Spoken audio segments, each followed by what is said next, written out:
Leesa Donner here for Liberty Nation, and with me today is Scott D. Cosenza. Scott is our legal affairs editor, and he spent most of the day in Richmond, Virginia, attending the Virginia Gun Rally. Now, this rally is usually held by the Virginia Citizens Defense League, and usually it's not a big deal, but this year it was. Tell us a little bit about it, Scott. They've been doing Rally Day for well over a decade, the Lobby Day, for people to come and, as the name suggests, lobby their legislators. This year it has taken on massive outsized proportions because of the wrath of gun bills, anti-gun bills, that the new Democrat majority has put forward for the new legislature going forward in 2020. We've had a massive backlash all across the Commonwealth with the sanctuary county movement, where people ask their county governments to reject the notion that guns could be seized and pledge to not have county resources used in that effort. Today was a culmination of sort of that push for people to say to their legislators, don't vote on these bills to take our rights away. Let me ask you this. Is this just a lot of hype, or are Second Amendment rights really under fire in Virginia? Oh, boy, I wish it was a lot of hype as a Virginia resident, Lisa. No, it's the exact opposite of hype.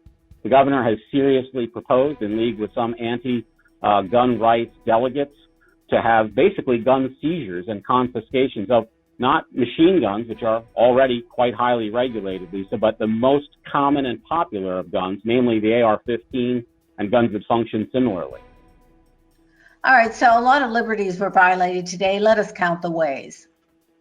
Well, the First Amendment was the most trampled on. It seems like Governor Northam and the Capitol Police did everything they could to frustrate the will of the people to come and assemble and petition the government for the redress of grievances, a classic free speech, proposal. But the fences they set up, the perimeters and the checks, it all seemed not designed for safety, Lisa, but to create the appearance that gun owners and people who want gun rights are somehow less than, and also to simply just frustrate and make difficult a day for those who wish to come and talk with their legislators.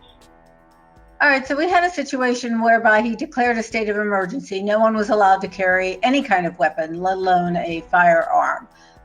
We had a situation where airspace was restricted. You said being on the ground, there were roads that were closed. What kind of situation did you find this in terms of restrictions? Well, that's all true, and it was massive, and it was frustrating. And I'll tell you a story, Lisa. The organizer of the event, the Virginia Citizens Defense League, I met last night with the Virginia Citizens Defense League president, Philip Van Cleve, to report on the goings-on, and wouldn't, just in terms of the lack of organization, or perhaps by design, there was one point of ingress and egress for the entire public plaza today. I'm the person who informed the event organizer of that, because an hour previous to meeting him, I happened to stroll through the area and talk to a number of the police officers, and I'm the one that reported that to him, not anybody from the governor's staff or fire marshal or anything like that. So that was the level of organization, or lack thereof, or malfeasance, if we're cynical about it. So let's say there's a situation. There's only one way to get out. I mean, a mass trampling of humanity. I didn't stay till the very end of the event, Lisa, precisely because I thought the risk was remarkably high. I mean, a kid with a firecracker, there's lots of armed people there.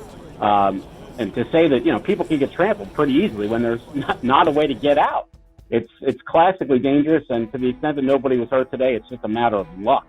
And Let me just correct something. You said there's lots of armed people today, but you mean authorities, because regular citizens were denied that opportunity. Well, they were denied it outside of the barriered park area. Many Virginians turned out armed to the teeth to stand outside of that area, some simply to sort of rally there, and others precisely because those inside were unarmed, they offered protection for those folks if anybody got out of hand. What do you think is the upshot of all this, Scott? Well, it's good that people were forthright and took the time to really come out and rally and defend their rights to keep and bear arms. One of the reasons why I think there has been such a succession of these bills is because the pro-gun folks haven't made their voice sufficiently heard. So they did that today here for sure. All right, and your takeaway from what's going on in Virginia now, you think it's going to get better, it's going to get worse? What message do you think this sent? Well, if my opinion of legislators is accurate, then some will see the light and want to keep their jobs past the next election, and they'll switch their votes. And that's what gun owners need to see happen for some of the worst of this legislation to be frustrated. We're just going to have to bide our time and report here on LibertyNation.com as the events develop. Thank you so much for taking the time to report with us. We know it was a long day. It was perhaps a dangerous day, and we're grateful that you're okay. Thanks, Scott, for joining us. Thank you. Hi, folks. Leesa K. Donner here, editor-in-chief of LibertyNation.com. We hope you enjoyed watching this video, maybe even learned a thing or two. If so, please take a moment and subscribe to our YouTube channel right down there in the corner. Thanks so much.